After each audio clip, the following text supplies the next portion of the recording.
Assalamualaikum warahmatullahi wabarakatuh. Waalaikumsalam warahmatullahi wabarakatuh. Bismillahirrahmanirrahim. Alhamdulillahilladzi bi ni'matihi tatimmus shalihat.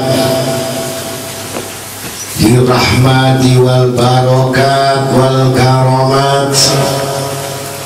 Qad badat ya hadirin haitsu salafus salih hudur nahwahu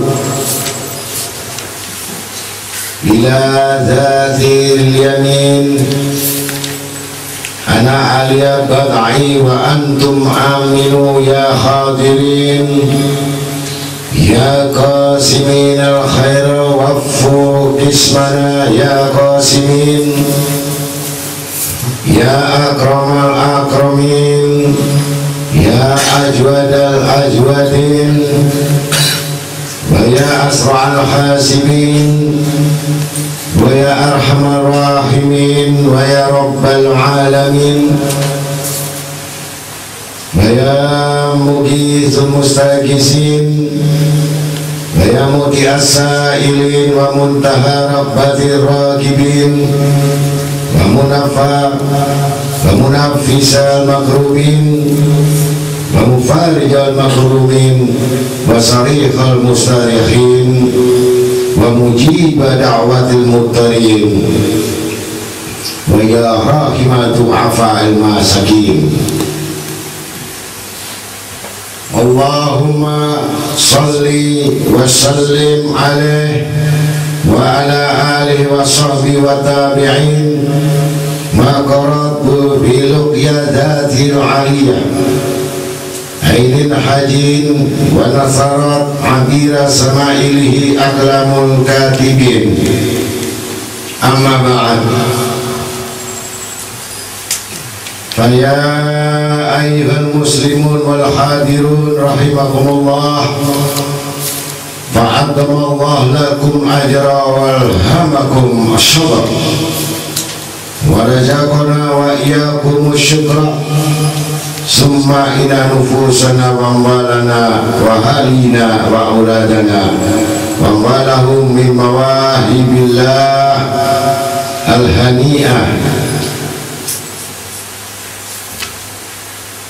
wa awarihil mustaudi'ati tatamatta'u biha ila ajalin ma'dudin wa yakbisuha li waqtin ma'lum. Summa aftaradallahu alaina syukra ida a'ta wa syawar. Qala ta'ala fadhkuruni udhkurukum ashkuruni wa la takfurun. Qala Nabi Muhammad sallallahu alaihi wasallam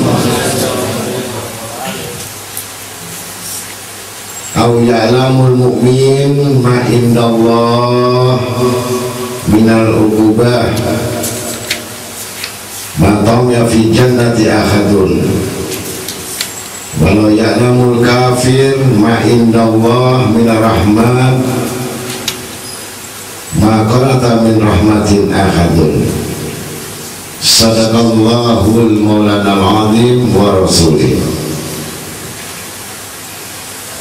Para hadirin yang sama-sama dimuliakan Allah Ta'ala, kita membuka bab 176, yaitu tentang munajat yang kemarin yang disebutkan berwasilah dengan Al-Quran.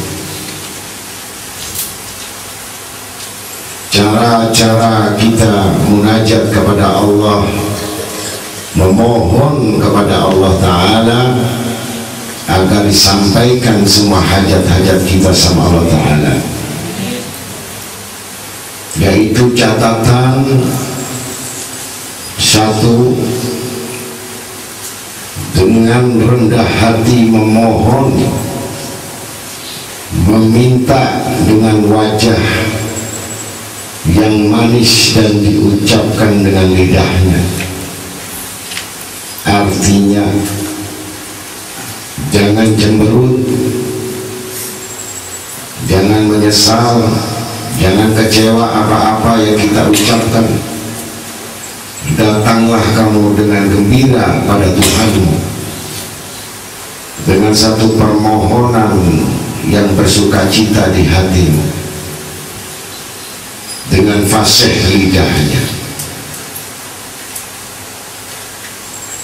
Yang kedua, mengaku bahwa hatinya seolah-olah Allah itu melihatnya dan seakan-akan berbicara kepadanya dan merasa nikmat dalam ibadah munajatnya, dan dikondisikan menghadap dalam keadaan menanamkan rasa malu dengan mengagungkan atau meninggikan kedudukan Allah Subhanahu wa Ta'ala, dengan memperhatikan kebesaran-kebesaran atau yang disebut tafakur, sekaligus dengan mengetahui atau memahami. Kadang-kadang kita berdoa tidak tahu apa isi doa itu, dan terjadi penyimpangan hati itu, dan banyak kesalahan-kesalahan di dalam ibadat kita pada saat di situ kurang fokus, bisa dikatakan kurang khusyuk, dianggap satu bacaan melulu tanpa menghadirkan hatinya kepada Allah, dengan kebohongan dan kedustaan yang membuat kegelisahan di dalam hatinya.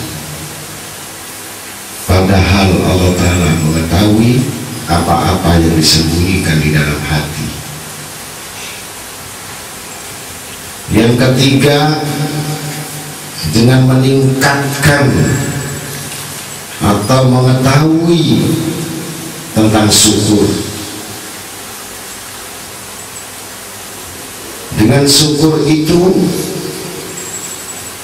betapa besar dan banyak nikmat yang diberikan kepada manusia yang sangat sulit dihitung,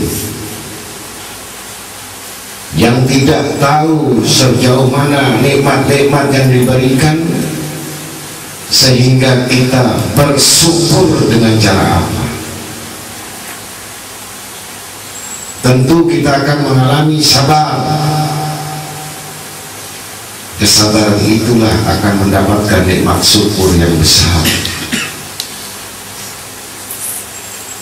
Yang keempat, dengan mengingat banyaknya manusia yang berbuat dosa dan aniaya dan kesalahan dan kejahatan yang tercantum dalam firman Allah, innal insana ladalumun kafarun, dalam surat Ibrahim 34. Sesungguhnya manusia itu banyak sekali kedolimannya atau kesalahannya, dan mereka termasuk kufur atau yang tidak berterima kasih kepada Allah. Secara pribadi, saya sendiri sampai sekarang pun belajar untuk bersyukur. Sampai sekarang pun bagaimana syukur yang sebenarnya. Tidak cukup diucapkan dengan alhamdulillah, tidak cukup dengan kita dengan zikir. Banyak kekurangan-kekurangan, kejahilan, kelemahan, al-insanul khata', karena manusia ini gudang kesalahan dan kelemahan. Dengan kita mengistiqomahkan dengan duduk di majelis itu agar menghancurkan sifat-sifat keras kepala kita dan kerasnya hati kita, yang susah kita kendalikan diri kita, yang dimana dikatakan hawa nafsu itu dijadikan oleh Allah Ta'ala sudah disiksa 500.000 tahun lamanya di neraka jahanam. Begitu sudah selesai siksa itu 500.000 tahun lamanya, dibangkitkan oleh Allah Subhanahu wa Ta'ala. Man anta, siapa engkau? Maka nafsu mengatakan, wa ana wa anta anta, saya adalah saya dan engkau adalah engkau. Ini hawa nafsu. Kemudian yang hawa nafsu ini lagi diambil oleh Allah Ta'ala, disiksa lagi yang lebih dalam lagi, yang jahanam yang lebih paling intimnya.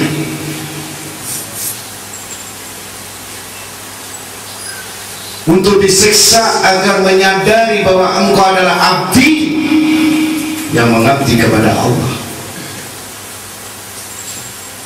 Kemudian setelah disiksa 500.000 tahun lamanya, kemudian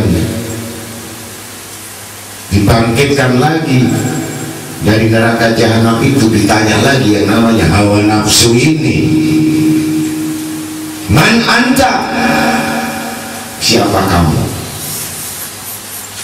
Maka hawa nafsu mengatakan, ana wa ana, anta wa anta, saya adalah saya, engkau adalah engkau. Tidak jerah yang namanya hawa nafsu. Kalau engkau sudah mengatakan bahwa engkau adalah engkau, saya adalah saya, maka Allah Ta'ala melemparkan keluar di dunia ini. Dan siapa yang mengikuti hawa nafsu itu, maka kelak dia akan bersama masuk di neraka jahanam. Jadi tidak usah diganggu sama iblis. Dalam satu kitab disebutkan, di diri manusia ini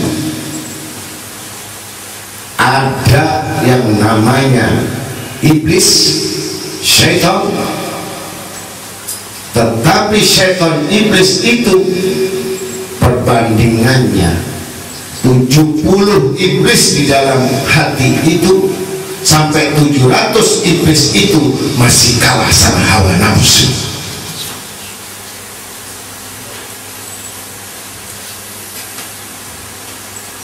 Tidak perlu mendapatkan ujian lagi dengan cobaan iblis untuk menghancurkan dia. Tidak perlu lagi iblis menggoda dia. Tidak perlu iblis lagi mendekatkan dia. Karena satu nafsu itu 70 sampai 700 iblis sudah menyerang pada dia.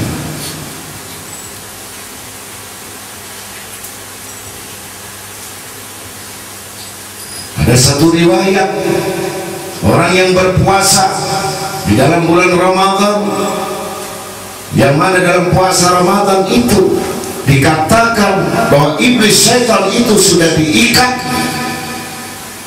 yang sudah tidak dikeluarkan dalam bulan puasa, tidak mengganggu anak cucu Adam.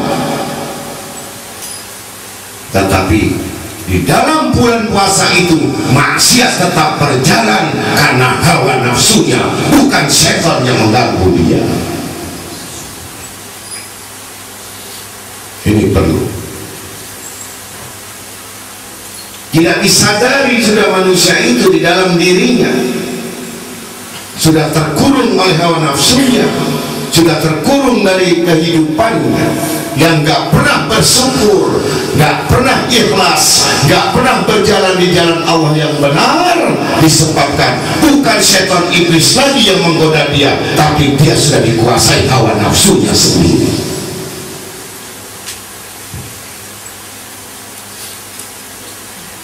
Timbul ria, timbul ujub, timbul dusta, timbul mengaku-ngaku, timbul dengan segala macam yang ada pada diri, itu bukan setan dan iblis lagi. Dia sudah iblis.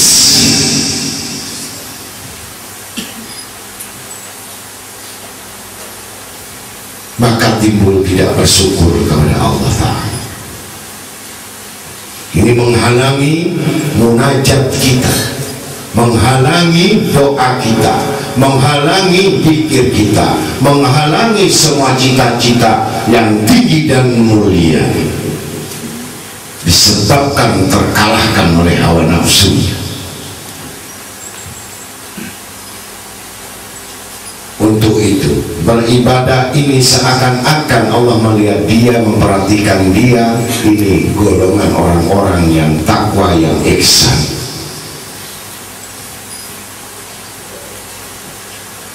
Yang kelima, jangan melihat diri ini dengan pandangan sudah cukup atau kesenangannya. Niscaya ia terhijab dengan dirinya sendiri untuk mengenal Allah. Ada kepuasan-kepuasan di dalam diri. Kalau sudah dikabulkan doa itu oleh Allah Ta'ala yang sebagian kecil, hanya bagian yang kecil, bukan bagian yang besar, merasa puas dan bisa, merasa tahu dan sadar, tapi kenyataan bahwa hidupnya tidak pernah tenang, hidupnya selalu resah. Apa yang didapatkan katanya sudah puas, padahal dia menutupi kesalahan dan kelemahan.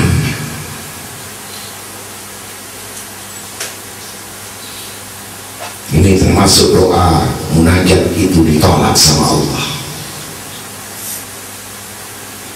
Dan siapa yang merasa dirinya, amalnya, doanya, ilmunya itu atas karyanya, itu atas keberadaannya, atas keinginannya, ditolak sama Allah Ta'ala, itu karena hawa nafsu yang menjalankan.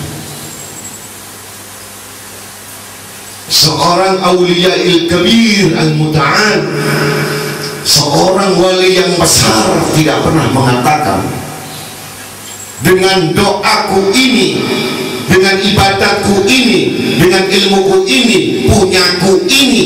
Tidak pernah mengatakan seorang awliya ini punyaku.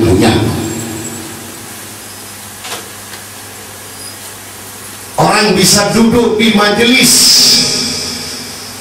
orang duduk di dalam majelis zikir bukan karena kita dan amal kita, bukan kemampuan kita, keberadaan kita, kekayaan kita, kejayaan kita, la illa rahmatan lil alamin.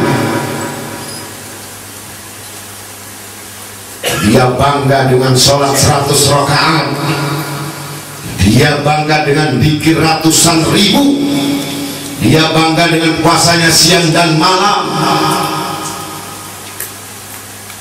bukan untuk Allah, tetapi untuk dipuji manusia dan mencari manusia dan mencari sesuap nasib. Cabut amal itu dan seret masukkan, lebih utama, lebih duluan daripada orang-orang kafir.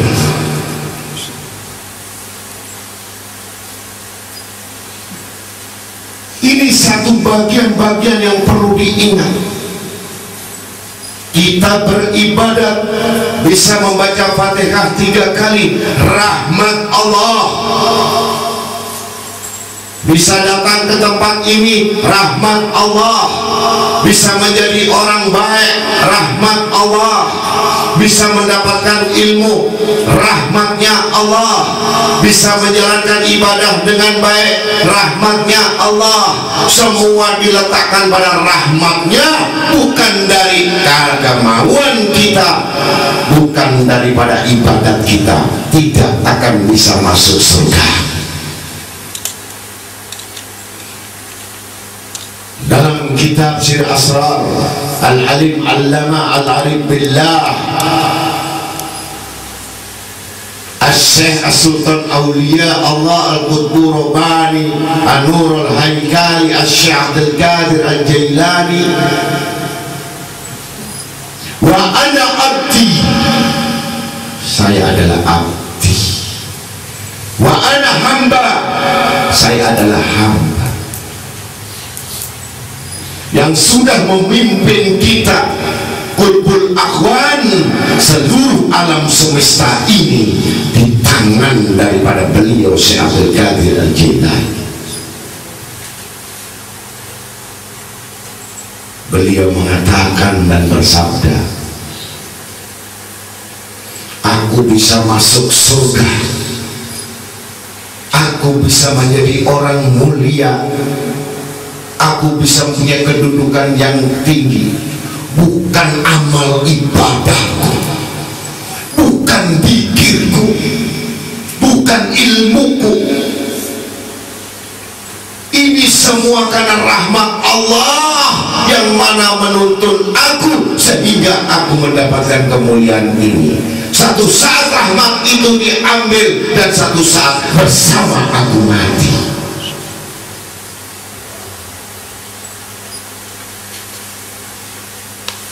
Ini orang yang punya cita-cita yang tawadu.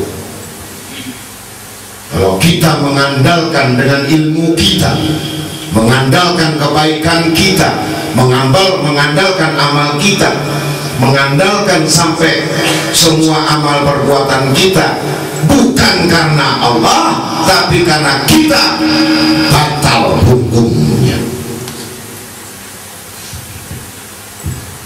Para majelis hadirin yang sama-sama dimuliakan Allah Ta'ala, karena di bab munajat berwasilah dengan Al-Quran, berwasilah dengan guru, terutama berwasilah kepada Nabi kita Muhammad SAW.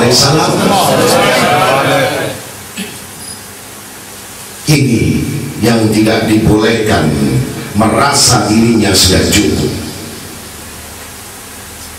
Kalau orang sudah merasa cukup, kalau orang sudah merasa ada, kalau orang sudah merasa penuh, itu biasanya, dan bukan biasanya, tetapi dikaryakan, diciptakan, pasti menjadi orang yang sombong.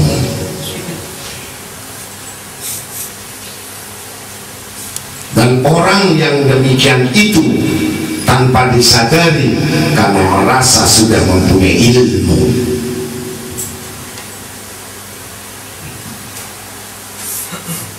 maka dia terhalang, terbimbing kepada Tuhannya.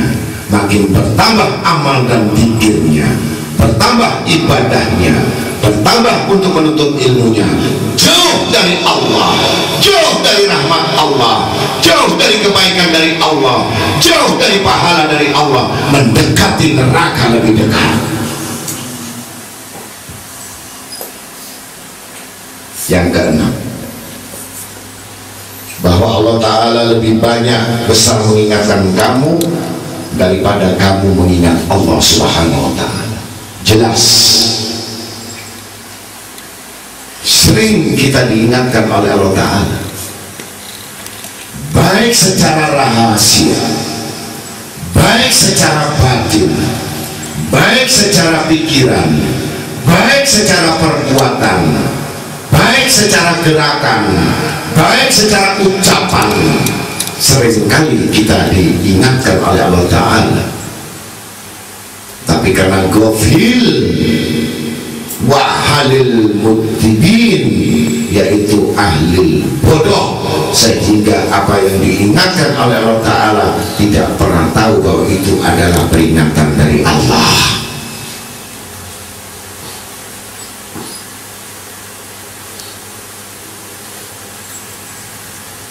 Kemudian yang ketujuh, dan meyakini dengan banyak mengingat Allah, zikir itu adalah lebih besar daripada ibadah yang lain.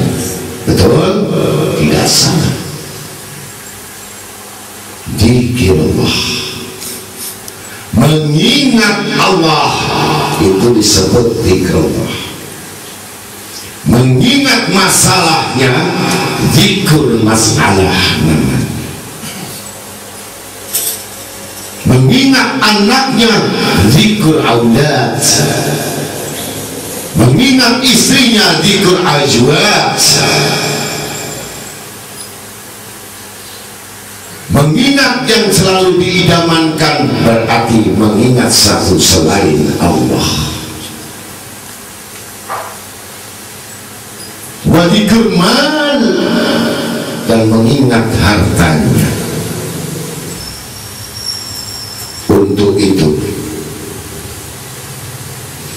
banyak bersyukur kepada Allah Ta'ala dengan mengucapkan alhamdulillahilladzi bi ni'mati tatimmu shalihat, atau alhamdulillahi rabbil alamin ala kulli hal. Setiap apa-apa yang diberikan nikmat oleh Allah.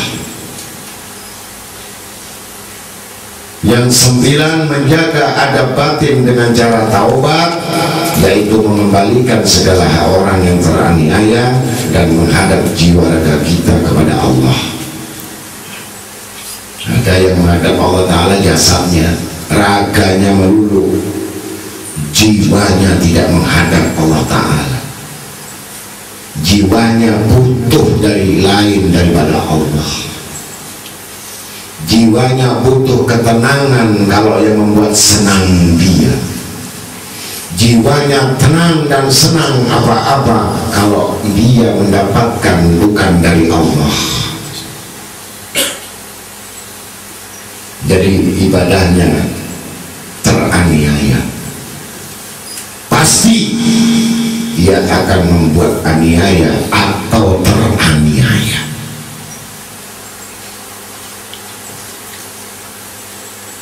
Maka untuk itu yang terakhir, dengan cara khauf, ditanamkan rasa takut kepada Allah. Ar-roja di sini bukan kaf, ain roja, ini roja tulisannya, ganti koma ain. Roja artinya berharap. Zuhud terlalu berat. Apa zuhud? Membenci, menjauhi, menghindari apa-apa yang disebut dunia ini. Sayyidina Ali Karamalojah mengatakan, kullu dunya talaba'in, dunia ini sudah talak terakhir dan aku tidak pernah melihat lagi. Untuk kita tidak bisa. Dan zuhud ini letaknya ada di hati jiwa kita, bukan di ucapan. Bukan penyakit ini hanya orang kaya, bukan penyakit ini kepada orang-orang yang dermawan, tapi penyakit ini bisa orang gelandangan sekalipun dia bisa tidak zuhud sama Allah. Bisa terjadi tidurnya sudah di tanah, bisa terjadi tidak pernah mandi di kuburan, bisa terjadi dia di tengah jalan tapi menginginkan seperti orang lain, seperti hidup yang lebih layak daripada dia. Ini termasuk hubbud dunya namanya. Satu contoh, orang yang zuhud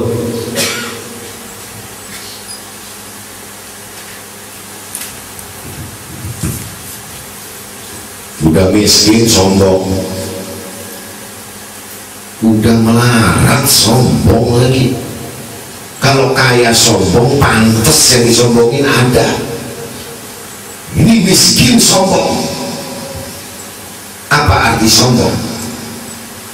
Begitu tengah malam 2:30 membawa makanan, dibawa ke pasar, dia lupa dengan tahajud, dia lupa dengan subuhnya. Sementara dia untuk berusaha untuk mencari nafkah untuk anak istrinya, melupakan kewajiban Allah, merupakan yang apa-apa diterangkan oleh Allah, ya hilangkan subuh, hilangkan tahajud, hilangkan fajar, karena ke pasar untuk mendapatkan harta. Sementara orang yang kaya tadi, dia bisa bertahajud, dia bisa sholat fajar sampai berjamaah, dia sembahyang subuh. Mana yang sebenarnya hubud dunia ini? Apakah orang yang meninggalkan sholat itu termasuk zuhud? Ternyata orang yang mementingkan hidup harta dunia ini dibandingkan Allah, itu sudah merupakan Allah, berarti dia termasuk golongan yang hubud dunia.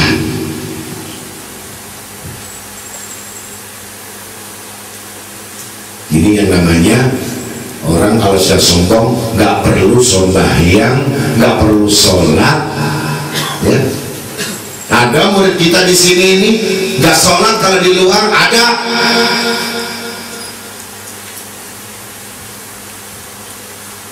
Cukup nyebut Allah, cukup nyebut dzikir, tunggu saatnya. Kalau meninggalkan syariat, meninggalkan sholat, apapun bentuknya dia, apapun bentuk yang dijalankan dia, torekot apapun pada dia, selama meninggalkan sunnah Nabi Muhammad SAW, berarti dia menginjak-injak harga diri Nabi Muhammad SAW. Dan saya katakan jelas di sini, kalau tinggalkan sholat di luar, detik ini sebelum ada kejadian besar sama kamu, musibah akan datang pada kamu. Ingat, indahu syar'i wa indahu hakikat. Ya, diingat-ingat, ada di tempat ini.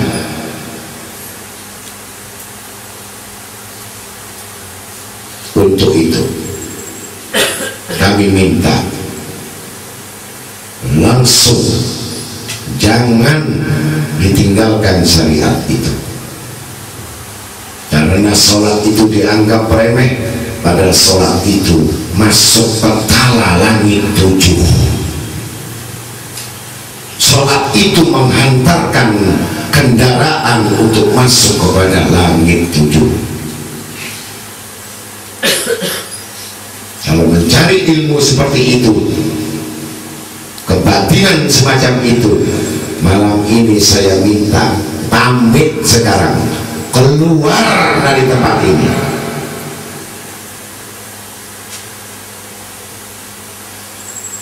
Untuk itu munajat kita agar kita dikabulkan oleh Allah Ta'ala dengan apa? Dengan kita dengan zuhud tadi, sabar, tawakal, banyak ikhlas, banyak hal yang nggak bisa kita jalani.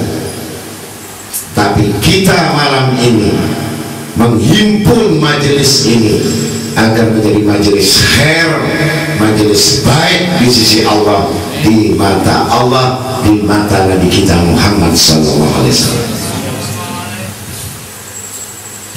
Dengan itu kita mengetahui bahwa sebenarnya hidup ini hakikatnya adalah mengabdi kepada Allah Ta'ala.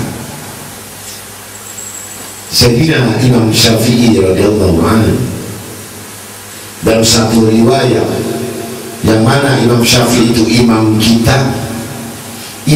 kita ini nggak pernah ninggalin sholat. Satu hari sholatnya Imam Syafi'i ini 1000 rakaat sampai mati. Diingat-ingat. Kalau masuk Ahlus Sunnah wal Jamaah, berarti nggak boleh keluar aturan dari Sayyidina Imam Syafi'i.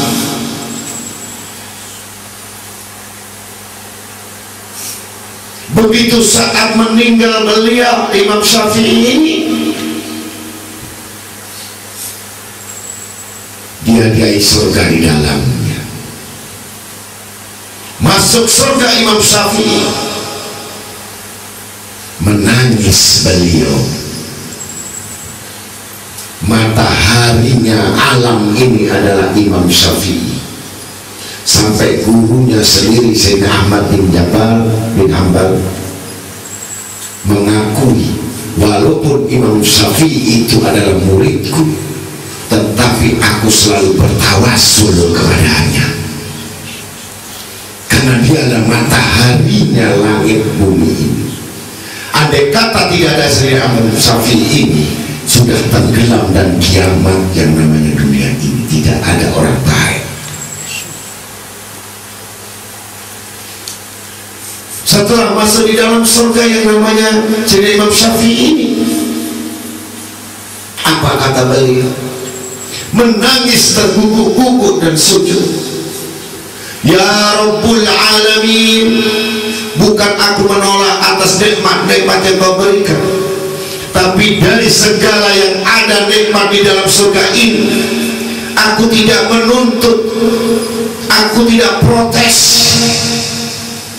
dan aku berterima kasih dan bersyukur. Maafkan kami ya Allah, kan ada yang kurang di dalam surga ini. Masih mengatakan dalam surga itu kurang. Apakah kekuranganmu? Apakah tidak ada semua terpenuhi yang disenangi oleh manusia di dunia?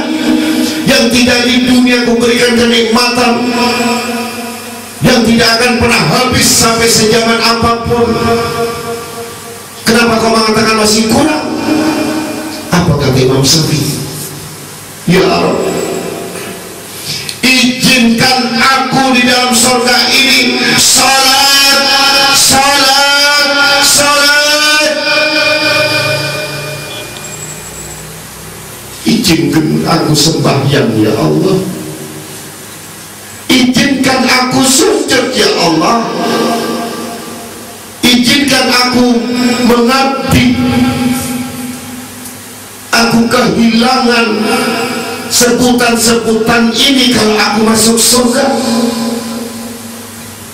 Aku tidak bisa menyebut lagi namamu yang agung. Aku tidak bisa meninggikan lagi namamu yang besar. Aku tidak bisa lagi mengeluh kepadamu, dan aku tidak bisa meneteskan air mata kepadamu saat aku menyebut Allah. Bergetar seluruh sendi tulangku, dan terasa kenikmatan di dadaku yang tidak ada bandingannya dengan semua apa-apa yang ada hidangan di dalam surga ini ya Rabb. Ini Imam Syafi'i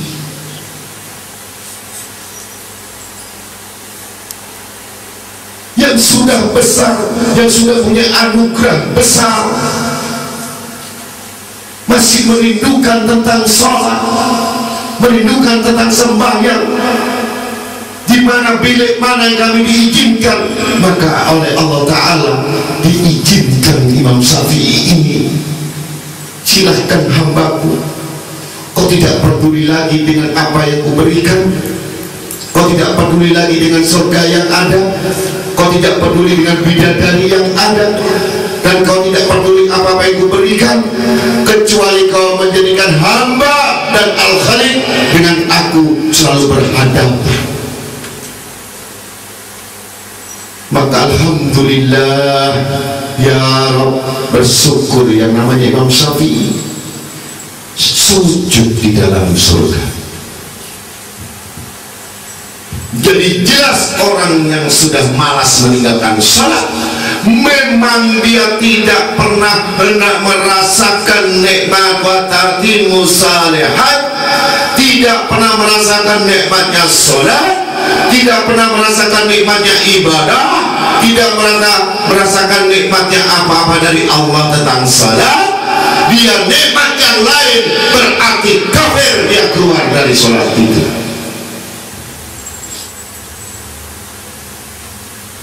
Untuk itu para hadirin hadirat yang sama-sama dimuliakan Allah Ta'ala, salat adalah benteng kita. Sampai Al-Imam As-Sayyid Al-Arif Billah Al-Habib Saleh bin Muhsin Al-Habib tidak pernah bertemu seorang wali kutub ini kecuali dibicarakan hanya dua hal.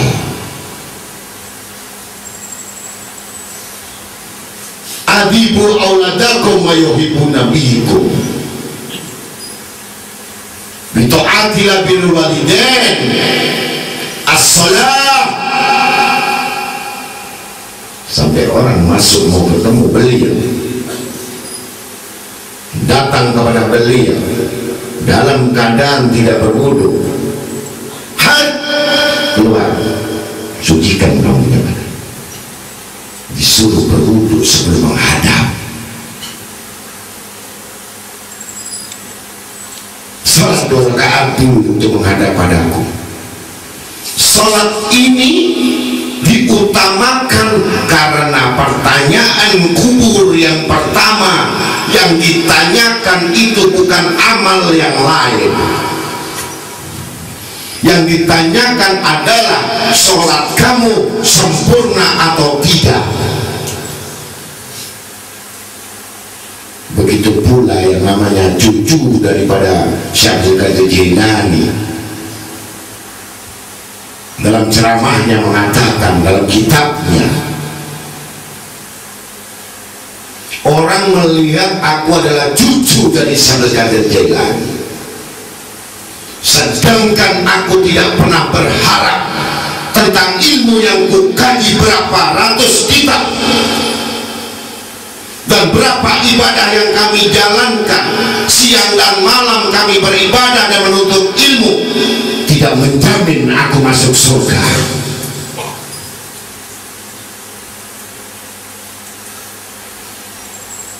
Dibandingkan dengan nikmat yang diberikan oleh Allah Ta'ala, semua yang aku lakukan ini sangat kecil bandingannya dengan nikmat yang diberikan. Dan kemudian dosa-dosaku yang kita jalankan, yang kecil, yang gak tampak, yang samar, yang rahasia, yang sembunyi, begitu besarnya dosaku. Siapa yang bisa menolong aku? Dan siapa yang bisa menyelamatkan aku? Apakah aku mengharapkan dari sujudku? Apakah aku mengharapkan dengan ibadatku yang sedikit ini? Apakah aku mengharapkan dengan semua yang ada pada diriku dan doaku ini yang penuh dengan kelalaian, yang penuh dengan penyimpangan dan kesyirikan di dalam hati dan pikiran, yang penuh makanan haram yang kita makan, yang penuh segala subhat yang meragukan pada kita? La, tidak sekali-kali aku mengharapkan dari amal ibadah itu. Aku hanya minta rahmatnya Allah. Aku hanya berharap rahmat Allah.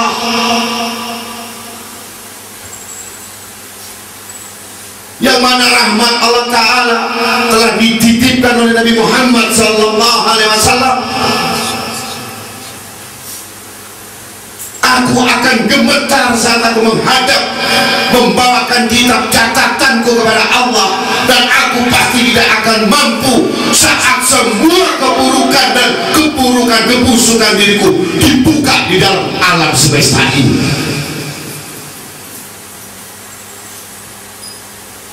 Dan aku tidak akan sanggup untuk menutupinya. Di kuburan pun, di mahsyar pun, kami semua akan ditelanjangi dengan bentuk wajah yang bukan manusia, dengan sifat-sifat yang ada yang berupa tikus, ada yang berupa babi, ada yang berupa monyet. Semua itu tidak bisa dielakkan dari kita. Ya Rabb, ini seorang wali besar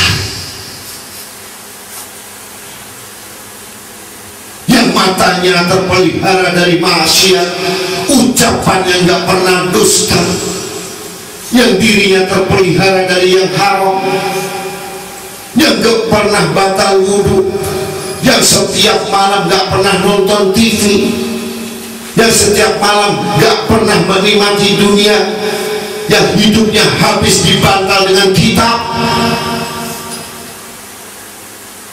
yang tidak tahu arah mana masa depan, atau kapan dia tidak tahu kapan dan mati dan kapan pahala itu masih malu sama Allah Ta'ala.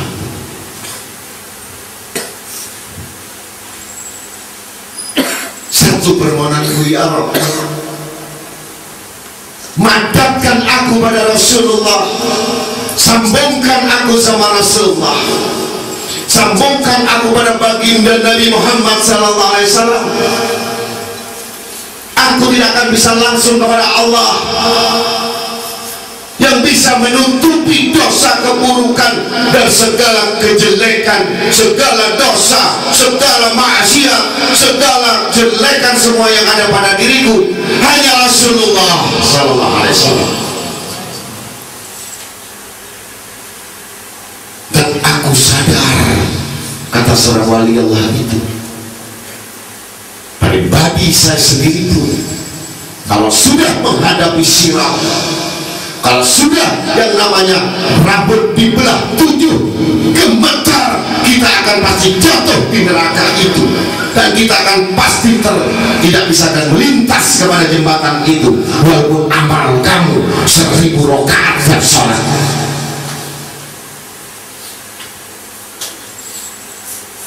Di situ baru doa, baru merasa asrar daripada Nabi Muhammad SAW, syafaat dari Nabi Muhammad SAW, baru merasakan kita betul-betul butuh sama Nabi kita Muhammad SAW. Ya Rasulullah, jina qaidina nartaji minka syafa'ah. Siapakah yang dulu bersalawat kepada aku dan mendekat kepada aku? Saat menyebut ya Rasulullah, undur ilaina, lihatlah kami akan melintasi jembatan sirat. Maka Rasulullah pun mendatangkan syafaatnya, ya Rabb, selamatkan umatku ini daripada jembatan sirat itu, dilemparkan secepat halilintar yang menyambar berkat Nabi Muhammad SAW.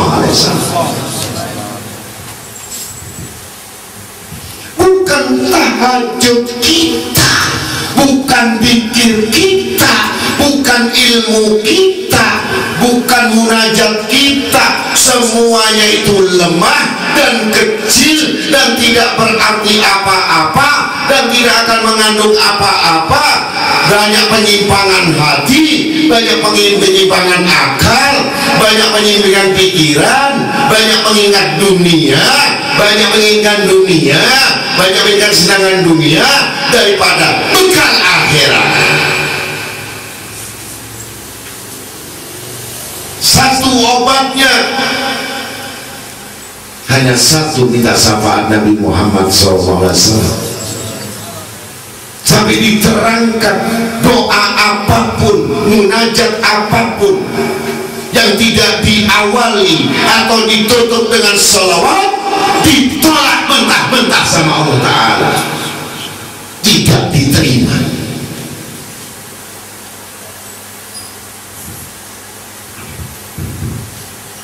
Dengan doa yang sedikit ditutup dengan sholawat, berangkat semua malaikat memasuki langit yang seharusnya tidak bisa menerobos doa ini karena kelemahannya, karena kejahilannya, karena kemaksiatannya, karena dosanya, karena kebohongannya, karena ketidakkejujurannya. Tapi berkat salawat Nabi Muhammad SAW, itu langit yang harusnya tidak dibuka masuk sallu ala Nabi Muhammad SAW. Siapa yang menghalangi? Malaikat. Siapa yang menghalangi? Semua malaikat. Karena orang itu adalah jahat, keji, jahil, dolim, kafir, munafik, fasik. Berkat salawat Nabi Muhammad SAW, kecintaannya kepada Nabi kita Muhammad SAW, hai malaikat, jangan kau halangi itu. Akhirnya semua dirobek yang namanya langit ini untuk mengirimkan doa seorang hamba ini berkat salawat Nabi Muhammad SAW. Robek semua langit. Dari dari petala 1, petala 2 sampai langit 3, 4 sampai 7, sampailah kehadiran Allah Subhanahu wa taala karena kemuliaan Nabi kita Muhammad sallallahu alaihi wasallam. Ini sejarah mencatat, bukan sholat kita yang bisa sampai terbang ke langit, bukan dikir kita yang bisa membuka langit, bukan puasa kita yang bisa membuka langit, bukan dikir kita yang bisa buka langit, bukan kita mencicil 24 jam 1 tahun kamu nggak tidur bisa buka langit.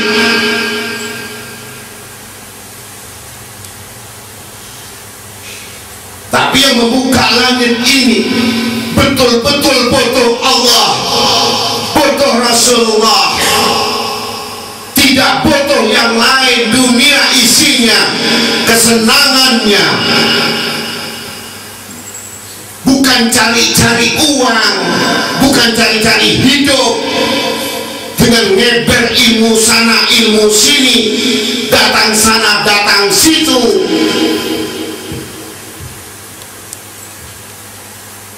Itu iblis mal'un namanya.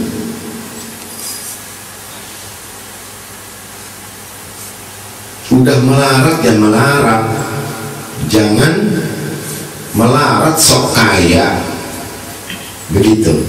Nggak punya duit tenang di rumah, nggak makan nggak mati begitu. Guru dulu tanya sama guru, tuh rumah sudah besar, saya sekampungan ini rumah ini paling bagus saya di sini. Dulu semua banyak gubuk rumah. Ini yang paling pertama, rumah bagus sudah. Sehari 1 malam nggak makan saya. Banyak teman, banyak teman saya kaya-kaya banyak. Bertahan untuk makan. Apa betul rezeki itu ada? Itu orang bagus, itu orang nuntut ilmu.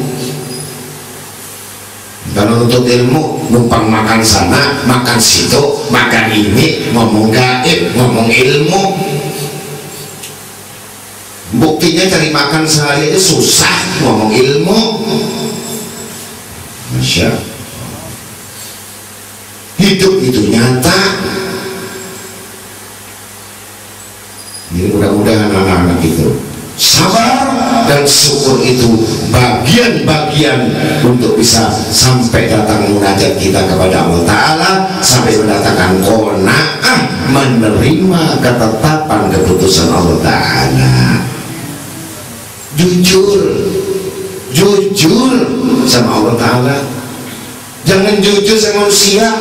Itu namanya pura-pura jujur tapi nggak jujur.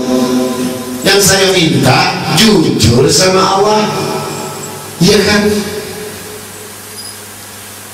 Antum fukara wa anal ganiyun, kata Allah Ta'ala. Kamu ini fakir, aku yang kaya.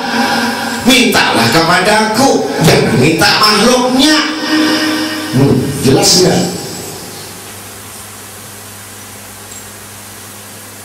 Dengan dalil Al-Quran, dengan dalil ilmu, minta sana, minta sini, minta situ, dipanggang matinya. Masya Allah. Mudah-mudahan itu satu sejarah di mana kita ngamalkan itu selalu bertawakal kepada Allah, bukan tawakal kemampuan. Ini karena saya, doa saya, karena zikir saya, karena puasa saya, karena pengajian saya menjadi hebat. Bukan, salah itu. Semua karena rahmatnya Allah. Jadi kalau bisa kamu zikir 1 jam, biasanya kamu setengah jam, ternyata kamu bisa duduk 1 jam, bangga kamu kan? Saya bisa 1 jam, padahal hawa nafsu.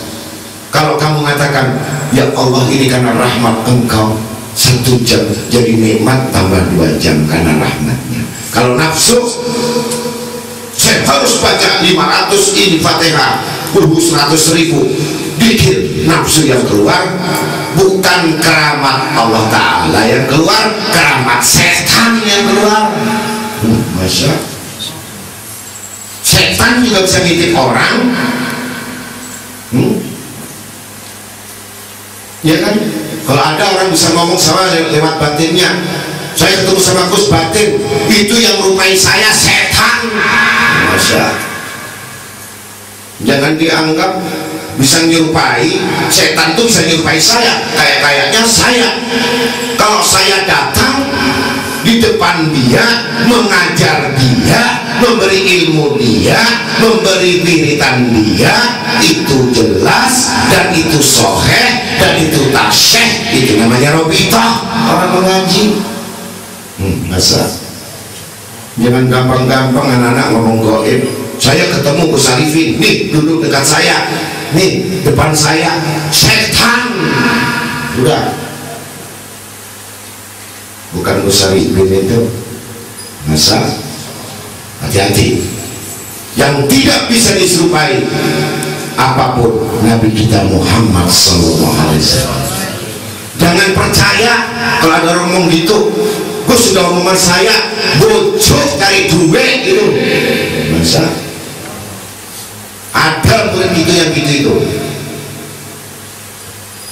Nah, mudah-mudahan itu semuanya saya nasihat, siapapun yang ngomong goib yang tidak pernah saya ajarkan keluar dari syariat dan hakikatnya, bukan golongan majelis taklim al-munawarah. Sekali lagi digarisbawahi, datang dengan ngomong gaib tanpa yang pernah dari ajarkan, tanya langsung sama guru, jangan lewat murid sama murid. Ya, tidak syah. Yang percaya sama-sama dolim dan setan. Masa Assalamualaikum warahmatullahi wabarakatuh.